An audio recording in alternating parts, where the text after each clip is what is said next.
पद्म पुराण के मुताबिक राधा वृषभानु नाम के एक गोप की पुत्री थी।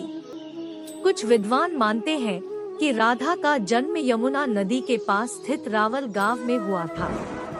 बाद में उनके पिता बरसाना में आकर बस गए थे। हालांकि कुछ लोगों का यह मानना है कि राधा का जन्म बरसाना में ही हुआ था। बरसाना में राधा जी को लाडली कहा जाता है।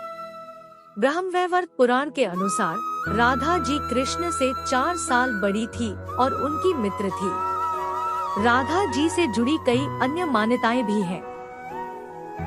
ब्रह्मवैवर्त पुराण के अनुसार राधा का विवाह रायण नाम के व्यक्ति से हुआ था, जो कि माता यशोदा के भाई थे। यानी रिश्ते में राधा कृष्ण की मामी लगती थी। हालांकि अन्य पुराणों में ऐसा जिक्र नहीं मिलता। मान्यता है कि जब श्री कृष्ण 8 साल थे तो उनकी मुलाकात राधा से हुई, जो 12 साल की थी। श्री कृष्ण राधा से प्रेम करने लगे। दोनों एक दूसरे से विवाह भी करना चाहते थे। जब ये बात राधा के घर वालों को पता चली तो उन्होंने राधा को घर में कैद कर दिया। वह लोग राधा और कृष्ण की विवाह के इसलिए भी खिलाफ थे क्योंकि राधा की मंगनी हो चुकी थी।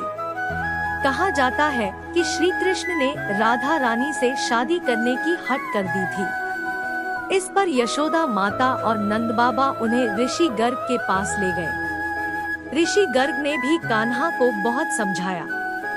इसके बाद कान्हा का मथुरा बुलावा आ गया।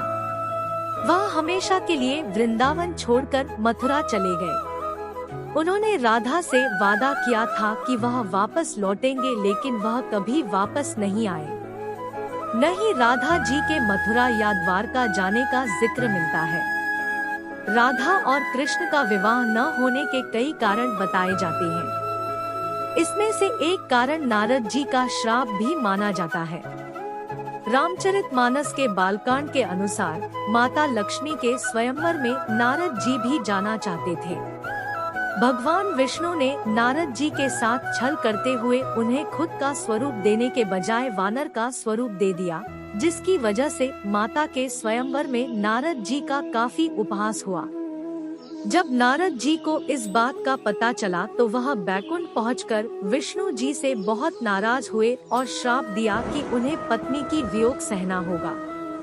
यही वजह है कि रामचंद्र अवतार में उन्हें सीता का वियोग सहना पड़ा और कृष्ण अवतार में देवी राधा से उनका विवाह न हो सका।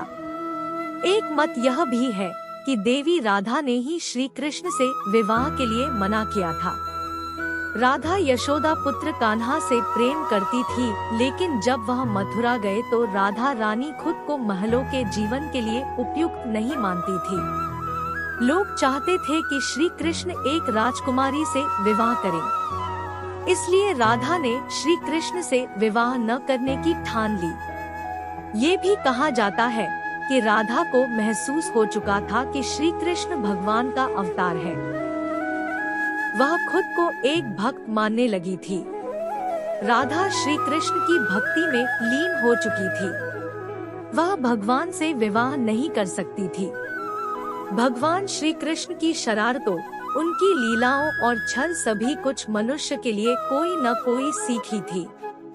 मनुष्यों को प्रेम की असली परिभाषा से परिचित कराना था।